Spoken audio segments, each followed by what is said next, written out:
Muli po, magandang umaga sa inyong mga naririto sa atin sa pambansang dambana, gayon din sa mga patuloy na nakikiisa sa atin via live streaming at ang mga kasama natin ngayon sa pamamagitan ng radyo dito sa Batangas at mga karatig lalawigan. Ano po para sa inyo ang bahay ng Diyos? Ano para sa inyo ang simbahan? Sa ating pagninilay, ano para sa inyo ang simbahang bato? Sapagkat alam natin sa ating katesismo, tayo bilang mga tao, tayo ang bumubuo ng simbahan, ang katawan ni Kristo. Pero sa mabuting balita ngayon ay binibigyang halaga ni Jesus ang templo ng Diyos. Ang simbahang ito, ang mga simbahang inyong pinupuntahan, ang mga simbahang dinadalaw natin kapag may mga pilgrimage o pagka may mga bisita iglesia. Ano para sa inyo ang simbahan? Sapagkat kung paanong itinuturing mong banal ang simbahan, itinuturing mong banal ang naninirahan sa simbahang iyon. Ang simbahang ito'y banal, hindi dahil tahimik dito, hindi dahil tayo'y nagdadasal dito.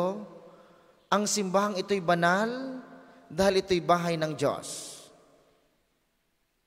Kaya napaka-praktikal mga minamahal. Kung paanong inaalagaan mo ang simbahang bato, ganon ka rin gumalang sa taong naninirahan dito. Hindi mo papanatilihing malinis ang simbahan dahil dito nakatira si na Father, hindi. Papanatilihin mong malinis, tahimik ang simbahan dahil narito ang Diyos, ang kabanal-banalan. Kaya nga minsan nakakalungkot kapag tayo basta na lamang tayo nag-iiwan ng kalat sa simbahan, kapag hindi natin inaalagaan ang mga luhuran ng simbahan, kapag pinapabayaan natin ang ating mga anak, ay kung ano-anong ipinagdodrawing at pinagsusulat sa mga upuan ng simbahan.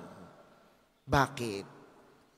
Sapagkat ang katunayang iginagalang mo, ang simbahang bato, ay dahil minamahal mo ang naninirahan dito, ang Diyos. Kaya nga po, hindi lamang dito sa atin pinapanatili nating malinis hanggat kaya natin. Pero kapag dumadalo tayo sa kahit anong simbahan, minsan basta na. Bakit? Dahil hindi natin itinuturing na atin ito. Yun ang nakakalimutan natin. Tingnan ninyo sa inyo. Gusto ganin yung laging madumi ang inyong bahay? Tigil kayo nagliligalig kapag kakalat ang inyong bahay. Galit na galit nga kayo sa inyong mga apo pagka ipinagkakalat lahat ang inyong mga gamit.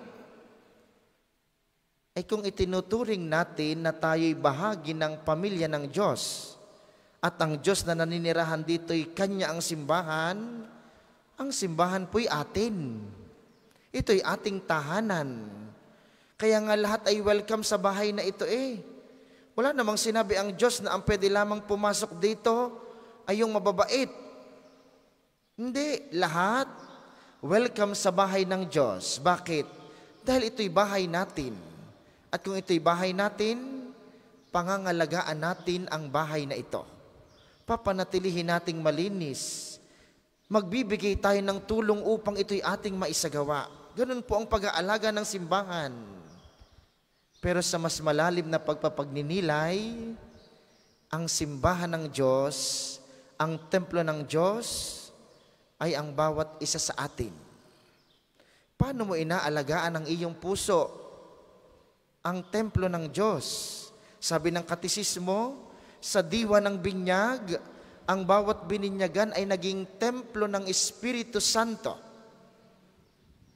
E di kapag ikay laging mataray, kapag ikay laging madamot, kapag ikay laging nagsisinungaling, e di dinudumihan mo ang bahay ng Diyos sa iyong puso. Kaya mayroong kumpisal, kaya mayroong misa at pagdadasal, upang unti-unti nating maibalik sa kanyang dating kinatatayo ang kalinisan, ang bahay ng Diyos sa ating puso. Mga minamahal, paalaala ng Aral Batanggenyo, number 200 at 201 hanggang 202, ang lokal na katisismo dito sa atin. Ang simbahan ay ang pamilya ng Diyos, ang bahay ng Diyos at ng mga kasapi ng kanyang pamilya. Hilingin natin na sa banal na misang ito kay Jesus na siyang naninirahan sa mga simbahan, ang simbahang bato at ang simbahan ng ating puso. Hilingin natin sa Kanya, Panginoon, bigyan mo po ako ng malaking pagmamahal at kababaang loob upang sa pang-araw-araw na aking buhay, mapanatili kong malinis ang iyong tahanan. Hindi lamang ang iyong simbahang bato, kundi ang iyong tahanan sa aking puso. Patuloy ako maging mapagpakumbaba, mapagpatawad, mapagmahal sa aking kapwa.